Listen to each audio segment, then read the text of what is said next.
There are rare points in the history of a people when everything seems to pause, when the rhythm of life falters, and the noise of everyday quarrels fades into silence. These are the moments when a nation sees itself in an unfiltered mirror, when its values, its choices, and its spirit are laid bare. The violent death of Charlie Kirk has become one of those defining moments. It is not simply the end of one person's life. It is an interruption of the collective heartbeat of America. Such events ask us not only to mourn the loss of a son, a brother, a friend, but also to examine the kind of society we have built and the road we are walking toward. Grief is always personal first. A mother burying her child, a family torn by shock, a community suddenly diminished. Yet tragedy inevitably carries a broader weight. It binds strangers in shared sorrow and forces an entire people to consider their own complicity, their own silence, their own words. Regardless of whether one admired or despised Charlie Kirk's politics, his humanity cannot be dismissed. His life carried meaning, and his murder demands that we confront an uncomfortable truth. Political violence is no longer unimaginable in our nation. It has become part of the landscape. When bullets take the place of arguments, when threats replace debate, we are no longer simply divided, we are endangered. At such moments, leadership reveals its truest face. It is not revealed through clever press statements or well-crafted tweets. It is revealed in the tone chosen when the country is wounded, in the language spoken when people are bleeding, frightened, and disoriented. Do our leaders attempt to calm, to soothe, to bring people together? Or do they exploit the wound, pour salt into it, and weaponize the pain? History offers us guidance. On June 17, 2015, in Charleston, South Carolina, a white supremacist walked into Emmanuel African Methodist Episcopal Church during Bible study. 9 worshipers, pillars of their community, were massacred. The grief that followed was deep and devastating. Mothers, fathers, children, siblings, all taken in an act of hatred. The country reeled. President Barack Obama addressed the sorrowful nation not only with grief but with a call for grace.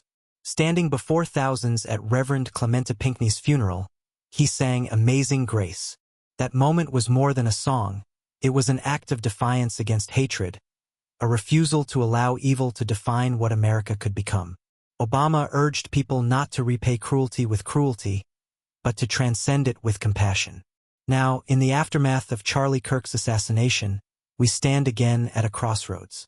He was murdered while speaking to students on a campus, his life abruptly cut short by Tyler James Robinson. The political and cultural atmosphere of America is already volatile, fractured over questions of identity, belief, and power. In such a climate, the responses of leaders matter immensely. Their words are not just reactions. They are markers of what this country is becoming. Some leaders have risen to the occasion.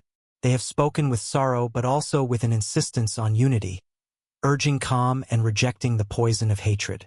Governors such as Spencer Cox of Utah have reminded us that civility and respect must not vanish, that our nation, more than 240 years in the making, cannot collapse into violence as its legacy. His haunting question, "Is this what centuries of America have brought us?" should echo in all our minds. Others, however, have chosen to inflame instead of heal. They have answered bloodshed with rhetoric of war, casting political opponents as enemies, fueling grievance, and assigning blame without evidence. This is not leadership, it is gasoline poured on a raging fire. There is precedent for something better. On April 4, 1968, when Martin Luther King Jr. was assassinated, Robert F. Kennedy stood in Indianapolis before a crowd that could easily have turned to violence. He spoke without prepared notes, his voice trembling but steady. He did not call for revenge. He pleaded for compassion, for justice, for understanding.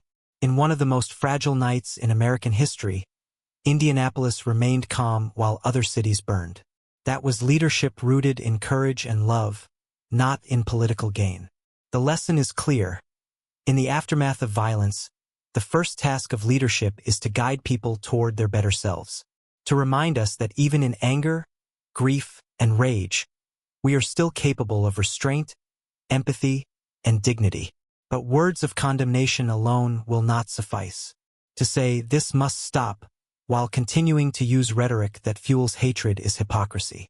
If leaders denounce violence on one hand but simultaneously describe political battles as wars or enemies as evil beyond redemption, they plant the seeds for the very violence they claim to abhor. Words shape reality. When one voice declares, "We are at war," it becomes permission for some to treat neighbors as combatants. When another voice says, "This violence must end," it invites people to see themselves as healers, not fighters. The United States is already wounded.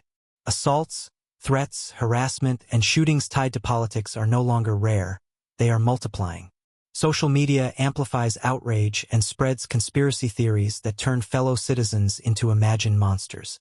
The result is a society where people see each other not as political opponents but as enemies undeserving of dignity or even life.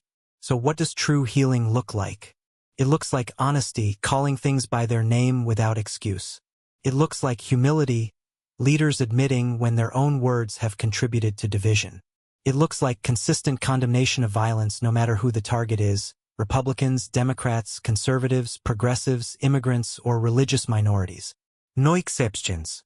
Healing also requires listening. Not the kind of listening that demands agreement, but listening that acknowledges fear, disillusionment, and grief as real.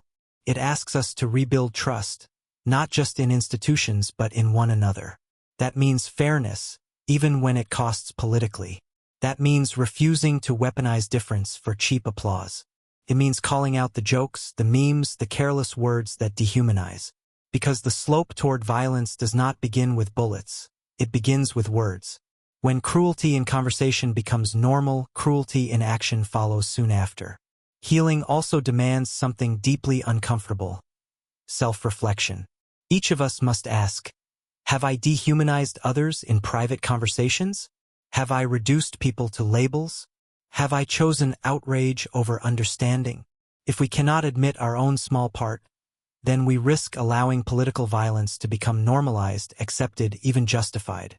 That is the darkest path of all, the path where assassination is excused, where hate moves from the margins into the mainstream. And yet, history reassures us. There is always another way. After Kennedy's assassination, after King's, after Charleston, after Tucson, after September 11th, voices rose to call for unity, for compassion, for faith in what unites us. We are not the first generation to face the abyss. Others have faced it and chosen the harder, nobler path. We can too. The future we leave to the next generation depends on what we do now. Do we want to hand them a country where disagreements escalate into bullets, or one where debate is passionate but respectful? Do we want patriotism defined as loyalty to tribe and hostility to opponents, or as love of country broad enough to include even those with whom we disagree? Leadership without love is hollow. Authority without empathy is hollow. Strength used to divide is weaker than the strength that unites.